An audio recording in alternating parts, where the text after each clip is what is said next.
Neng, Hello po. willing ka bang sampa ng kaso si Michael? Hindi po. Sabi po ng mga magulang ko, tanggap na daw po siya. Sasama ka lang naman sa kanya, mas mabuti na lang mag-foreigner ka para ano. Nay naman, tayo naman. Hindi po natin pwedeng sabihin sa foreigner ka na lang kaysa dyan kay Michael. Sorry, Nay, mali yung mga pananaw na. Pwede nga po natin silang kasuhan ng tinatawag nating white slave trade, no? Any person who gains from the prostitution of any female can actually be liable for itong tinatawag nating white slave trade. Dito po yung parents niya po. So, yung anak niyo po ay grade 8 at sumama dito sa boyfriend niya na 46? 46 po. Paano niyo po nakilala to? Sa Facebook po niya. Na-meet niyo na po ito? Opo. Itong Michael Gacho. So, yan po yun. Naka-face-to-face niyo na siya. Siya po yan. Ilang beses niyo na po na-meet itong lalaking to? Tay. Actually po, sir, tumira po kami sa kanila isang bandel na walan po kami ng bahay. Tumira kayo dito kay lalaki. Opo, tapos pinalis po kami dahil nakikialam po ako sa anak ko. So, ibig sabihin, kinonsinti niyo po. Hindi po. Ayaw po namin Gusto pero namin po. wala po kaming magawa. Kasi Gusto wala namin po siya kaming bawiin pera. sa kanya. So, tumira kayo ng isang buwan Opo, kasi wala sa po. kanya, Opo. kasama yung anak niyo. Una po siyang umalis sa amin. Hinabol lang namin siya. Hinabol niyo siya doon sa bahay Opo. nitong lalaki. Opo. Hanggang sa tumira kayo doon kay lalaki, Opo, kasama yung anak kasi, niyo. opo. Ba't di ka nagsumbong sa pulis? Nung una po nalaman namin, nagsabi po kami pero wala pong nangyari kasi wala po kaming pera. Nung umalis silang dalawa, saka kayo magsusumbong ngayon. Sorry tayo na, mali po yun. Dapat sa umpisa pa lamang nung nakita nyo na itong si lalaki ay ginawang kasintahan yung anak nyo napakaminor de edad. Sana nagsumbong agad kayo sa pulis, nagsumbong kayo sa amin. Yari ito, kulong to. Opo, yun nga po. Lalo pa kung nagsisiping sila at may nangyari sa kanila. May kaso po yan.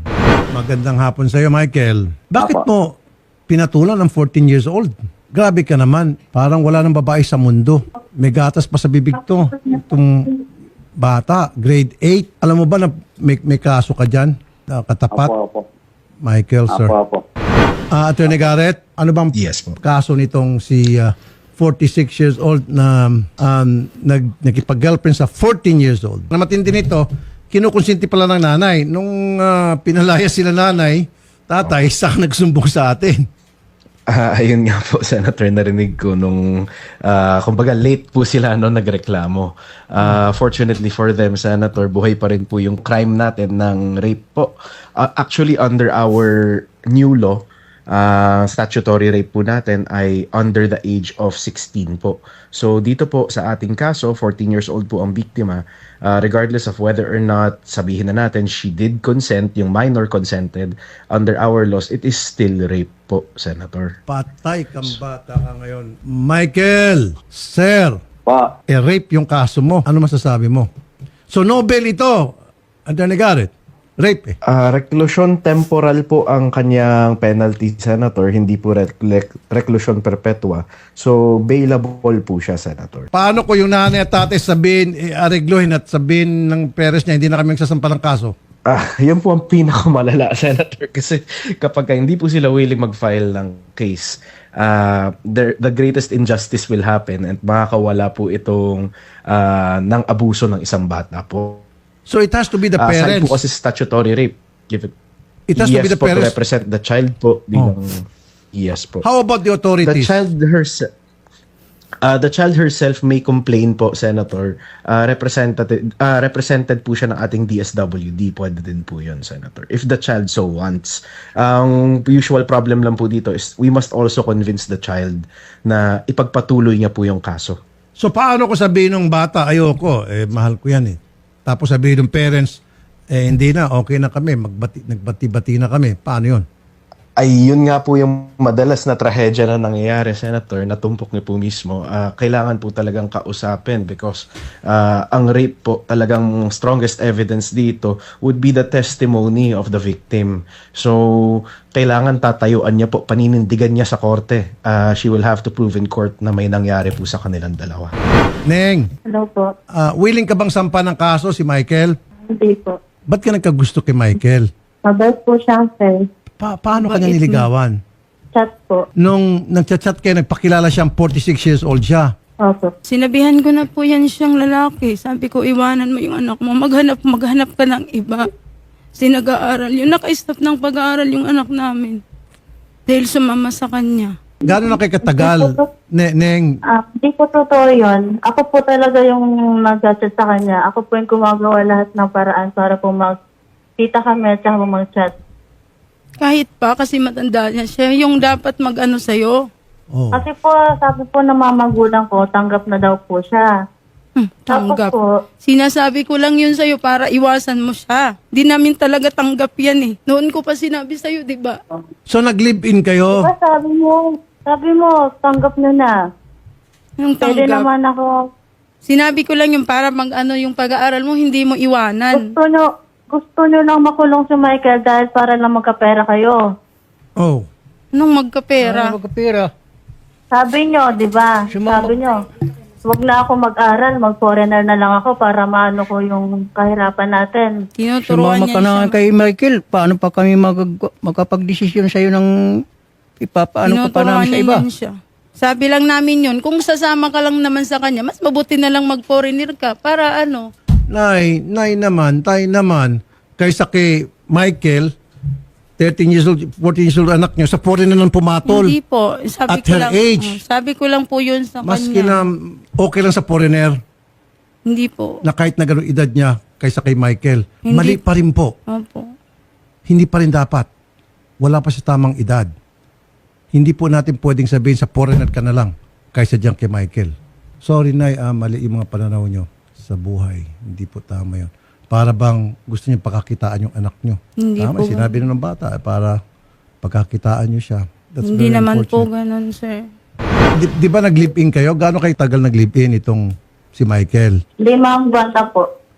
Tapos, nung 5 buwan na yon, doon nakatira yung parents mo sa inyo. 4 na buwan po. 4 na buwan. Ano nangyari? Ba't naghiwa-hiwalay kayo? Dahil lang po sa sa mga bayarin po sa kuryente tubig.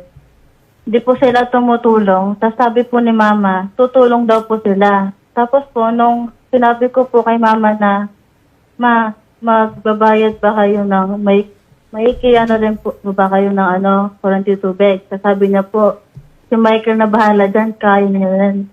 Anong trabaho ni Michael? Neng, Bagger lang po. sorry na itay, mali. Mali pa rin talaga. Parang kinonsinti niyo po. However, kinonsinti niyo man o hindi, meron tayong batas na may kasong rape itong si Michael. Maliban na lang kung hindi nga papayag si Neneng at hindi rin kayo mag-represent kay Neneng, walang kaso.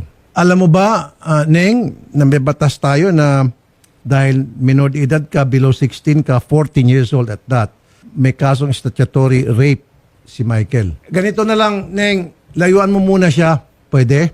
Sige po. Attorney Garrett, Yes po, Sen.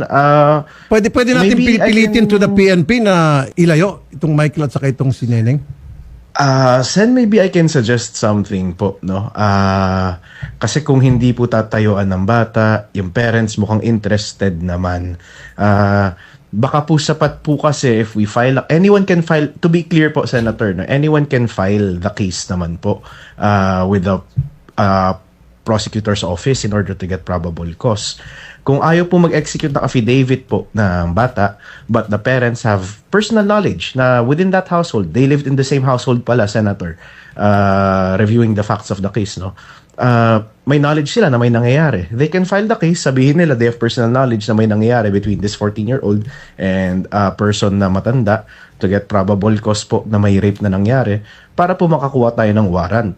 If he is arrested under a warrant, then there is no other option than na maghiwalay sila bilang yung lalaki po ay nasa kulungan. Most likely lang po, pag dumating po sa trial, maghahanap po tayong other evidence other than the testimony of the victim na may rape po talaga na nangyari po. Paano kung hindi mag-testify ang victim? We can use the testimony of the parents, Senator, kung talagang tatayuan po nila na alam talaga nila, narinig nila, or nakita nila in their own plain view. In fact, Senator, kung nangyari po yung sexual intercourse within their plain view, magiging qualified na po yung crime of rape death penalty na po actually ang ini-impose po sa ganun. We will explore these other ways to prosecute kasi just like you, Senator, parang ang hirap po masikmura ng sitwasyon, no? Pwede nga po natin silang kasuhan ng tinatawag nating white slave trade, no? Any person who gains from the prostitution of any female can actually be liable for itong tinatawag nating white slave trade. Dito po yung parents niya po, Sen, parang binibenta po yung anak nila kasi pineperahan po kung hindi daw po dyan sa bagger, sa foreigner daw po. Oo nga, yun ang pinakamasakit na sa tenga na rin ko kanina. Sinabi ng parents, masakit sa tenga. Sabihin ng parents, hindi namin sila nakita na nagkapatong, pero however, alam namin na magkasiping sila sa isang kwarto. Sapat na That ba is yun? enough po, Senator. Just to gain probable cause, Senator, no? Kasi ang gusto ko at least po may warrant of arrest na lumabas para during the pendency, baka makausap po ng DSWD yung bata, makonvince nila, educate her that what happened to her was unjust and illegal. So that way, later on, willing na po siya mag-testify. Tay, Nay, willing ba kayo magsampa ng kaso? Kaya kung Ba't parang nag-aalanganin po kayo, Tay? Kung ako yun, sige! baka may bayad po, sir. Wala kaming pera pang ano. Ay, hindi. Ako pong bahala sa bayad. Sige po. Okay, Nay. Sige. Kayo po, sir, kung ano, Ano po po? yung... Kayo po. Hindi, hindi wag ako. Ipapatuloy po Kayo, namin. parents Ipapatuloy po namin. Paninindigan namin po. Basta makuha namin yung anak namin. So, Nay, sasampa ka ng kaso, hindi? Opo. Sampa ka ng kaso. Para malambot to si nanay. Paano to, Attorney Garrett? Baka bandang huli atas si nanay, tatay, for whatever reason. Sayang. Ako po, nga sir, hindi ako yung atras po. pinakamahirap na situation sa harap natin, Senator. No? The crime is very clear. We all know it happened. The Philippines know it happened. Pero ayaw po ng ating mga testigo. Ayaw ng proper nating testigo. So maybe it's just a matter of counseling or education by the DSWD to convince either the parents or the child po na to pursue the case po. So, for the meantime, ngayon, pwede natin sa pilitan na paghiwalayin itong dalawa. We can use siguro the Yes, authorities, the Women's and Children's Desk ng ating PNP. Sa pilitan pagpalayuin Yes, po. sila. Tama? As simple as ano po, Senator, the parents having the legal custody of the child, gusto nila makuha po yung bata, manatili po sa kanila. Kung hindi po ipapamigay ng malaya ng matanda na kinakasama niya ngayon. In fact, pwede na pong serious illegal detention po 'yon. So there are a lot of cases that we can throw the book at this person, Senator, para po mangyayari po 'yan, Sen. Sana, Nay, Tay, hindi kayo atras. Panindigan nyo kung Panindigan sinasabi nyo. namin po. Baka Capital po. magsasayang lang tayo ng oras lahat dito. Panindigan namin po. Opo. Michael, layuan mo na muna si si Neneng. Huwag mo nang pabigatin pa yung kaso mo, sir. Layuan mo na po si Neneng. po. Okay? Sige po. Sige po. Para hindi lalo bibigat yung kaso mo. Nika, umano ka na sa amin. Mas pipiliin mo tuloy yung lalaki kaysa sa amin. Saan mong boses mo? Dapat kami yung piliin mo, hindi siya. Di ba sabi mo, pag nalalasing yan, nasasabunutan ka. Hindi naman ako nasaktan. Tapos pag nagiinom yan, sinasama-sama ka niya. Ang dami pang mga lalaking mga kainuman, nandun ka, sinasama ka niya. Kaya yun Oo, sinasama ko, pero yung mga pamangkin na kasama ko, mga babae yun. ang mga babae na Alam mo, puro Marami yung lalaki mga yung babae kasama mo doon. eh. Pati yung asawa mo nandun. Pinapano niya sa mga kasama niya na bata ka pa na nakuha niya. kapatid niya yun. Minsan Anong kapatid? Kapatid niya lang yung kainuman niya. Hindi naman lahat ng mga ano niya nandun. Huwag mo nang pagtakpan yan dahil mismo kapatid mo nagsasabi, sinabihan ka daw ni Michael na huwag kang kakain ng pagkain na galing sa magulang mo dahil baka pampalaglag daw yan. Kami pa pagsasabihan. Wala siya sinabi na ganun. Si Generous mismo nagsabi. Iba yung narinig niya eh. Sabi, yung ano daw. Pinagtatakpan mo lagi yan eh. Okay. Sabi niya, mag-ingat ako sa ano. Baka daw makuna, sabi. Nung Makulang, makuna. teka muna, buntis ka? Buntis po siya. Umalis po kami ngayong Oh. April. Hindi na po siya nadatnan. Okay. Anyway, Nay, ganito. Ipapa-counseling namin kayo. Kayong tatlo. Para magawa ng assessment kung ano yung mga narapat pang tulong na ibibigay. Kami rin po susuporta kami po sa bata. Lahat ng pwede namin maitulong para sa bata. Of course, kasama Salamat po po, kayo sir. doon na matulungan namin. Salamat po, sir. Okay? Rapi. Sige, para hindi na ho kayo matukso pa na konsintin itong pagkikipagrelasyon ng inyong anak doon sa 46 years old. Okay? Sige, punta kayo sa kabilang booth, sir. Usap-usap kayo. ng mga Salamat staff ko, po, ha? Sir Rafi. Okay. Ingat ka, Neng. Magandang hapon sa'yo.